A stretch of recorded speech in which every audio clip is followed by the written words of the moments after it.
Hey guys, it's Claire here. Welcome or welcome back to my channel. Today we're doing solo skywars commentary. We're gonna be talking about la escuela or school. So yeah, school is pretty toxic. Sorry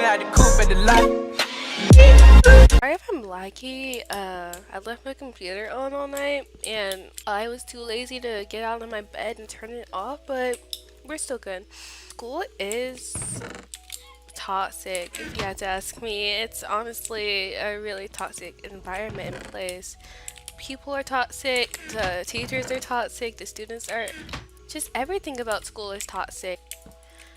Growing up, I kind of was always loving school. I was a good student. I got good grades. Yeah, I was an angel, a little sweetheart. But looking back at my elementary days, school was a pretty toxic place growing up. Being a black female in America, especially in elementary school, not being the stereotypical black girl down here growing up, it brought lots of different speculation. Not following the stereotypical black girl, southern black girl, you know, ghetto. It was pretty hard for me. I never really had much friends. Something really toxic about school, elementary school. People would say that I talk white or I sound white, or they would tell me, oh yeah, you don't sound ghetto enough. Like, am I supposed to be talking ghetto? I didn't know, honestly. I didn't know that was a requirement at the school for a black girl to talk ghetto. Especially me being 7 years old, having all these kids telling me, you're pretty smart for a black girl. Like, what? Or you sound white, or you talk like a white girl. Me at 7 years old didn't know what that meant. I didn't even know it. I didn't know it was that deep, but like looking back, it was pretty crazy. If you had to label me at school, people would probably label me as the black girl that hangs out with white people, or the black girl that is whitewashed. That is so toxic, first off. Personally, I don't think I'm whitewashed just because I don't really act ghetto at school. I'm a more reserved person. I'm quiet. I don't talk much. I'm not loud. I'm just me at school.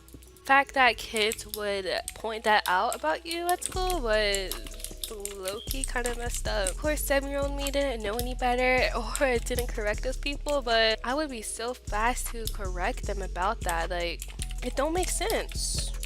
It's crazy to me how in first grade there's kids who were surprised or astonished to find out that me, black little girl, knew so much or was a top student in the class. Students and teachers were pretty surprised about that. Like, shouldn't that be normalized in America? In this country where everyone should be treated the same. That really wasn't that long ago, now that I think about it. That was only like 8 years ago. 7 years old. That's not something you have to think about or should be thinking about, is racism, or that shouldn't even be a problem at 7 years old.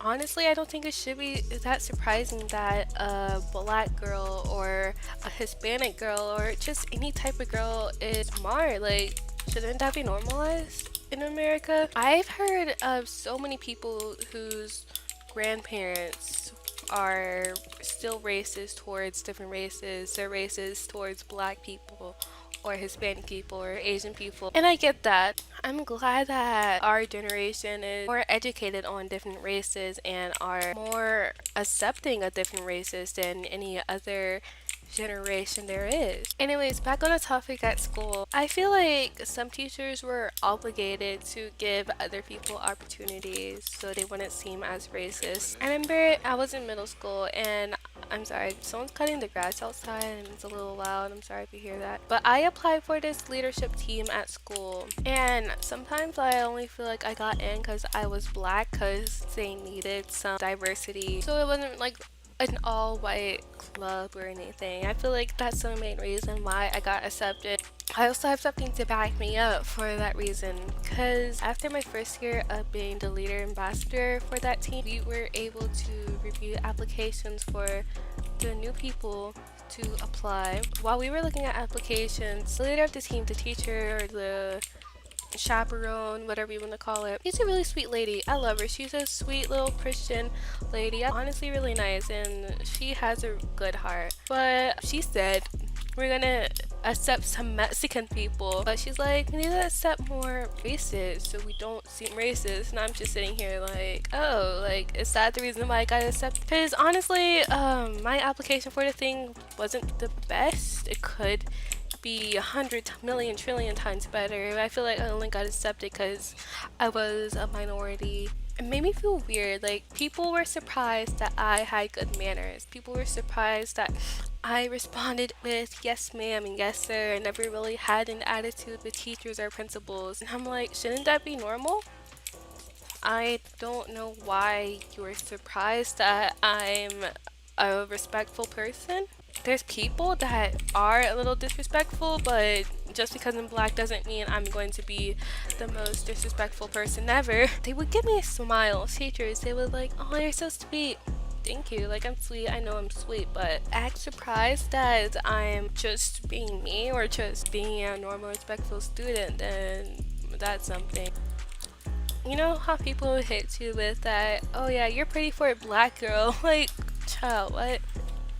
Okay, it's like backhanded compliment, which is low-key kind of offensive, but it's meant to be a compliment. For example, that skirt makes you far thinner. You're like saying that, oh wait, you're low-key kind of fat. That skirt makes you look skinnier. That's the kind of vibe I get from those compliments. Like, oh, I'm surprised you're so sweet. Like, you're very sweet. I'm surprised. Your parents taught you well. Of course, I was raised learning manners, as kids should. But I was raised with good morals and I was taught to be respectful. I never seen a teacher call a white girl sweet for saying yes ma'am. Office ladies, they always gave me those smiles. Like, I feel like the office ladies were high-key racist. Like, I know all the office ladies are Republicans and their husbands probably donate hundreds of dollars to Trump every weekend. I'm not gonna get into politics though, because you know everyone has their different views, but oh can we talk about how over-exaggerated bullying was in movies? I would watch movies and I would get so scared to go to school because I didn't want to be bullied. I was scared of bullies. Like Buford from Phineas and Ferb. Those Disney movies with those bullies who would like give kids wedgies. I never seen that happen at school. Honestly, my school was pretty chill. It wasn't as overly exaggerated and the main character of those movies, they were always like a little nerdy or they were just a little wimp. Imagine how insecure those movies made those boys or those girls that got bullied. Those movies were just toxic and not to move to prevent bullying. I've never seen anyone get a wedgie in real life at school. I've never seen anyone like have their lunch money stolen or anything like that. Movies set examples on how to be rude to bitches. Can we also talk about how the teacher's pet was always a white bitch? Like, we just... Els, oh my god. Els, where is she? Oh, Els died. Oh, me too, whatever.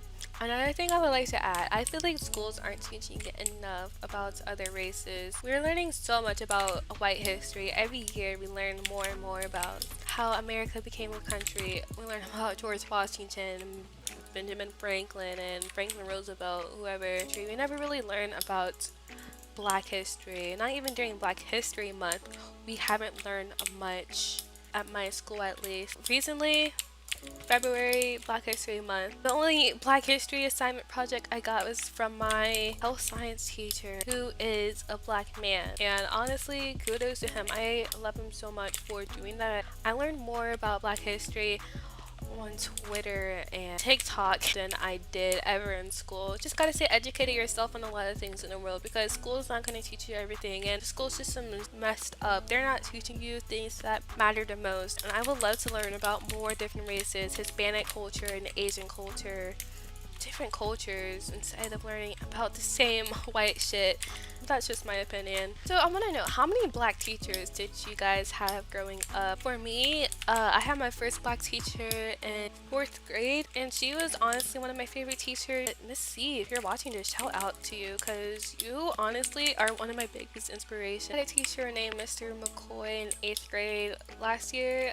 He was nice. Honestly, I'm not done with school yet. I just finished my 9th grade year, but there's many years to come and many years to learn. I have 3 years left of high school, and I just been reflecting on all my elementary school years on just different things. Just made me realize how toxic school was. Yeah. Alright, so I think that's all I have for right now to talk about. Let me know what y'all think in the comments down below. Thank you guys so much for watching this video all the way through. If you have, I love you. It means a lot. I did a lot of rambling. My commentary is not the best, but I tried. Hopefully I can do better commentary soon, because yeah, I don't have the best. But yeah, make sure you like, comment, and subscribe. Also follow my Twitch, because I'm gonna be streaming there a little bit on twitch.tv/ClaireLoves. Alright, I love y'all. Bye.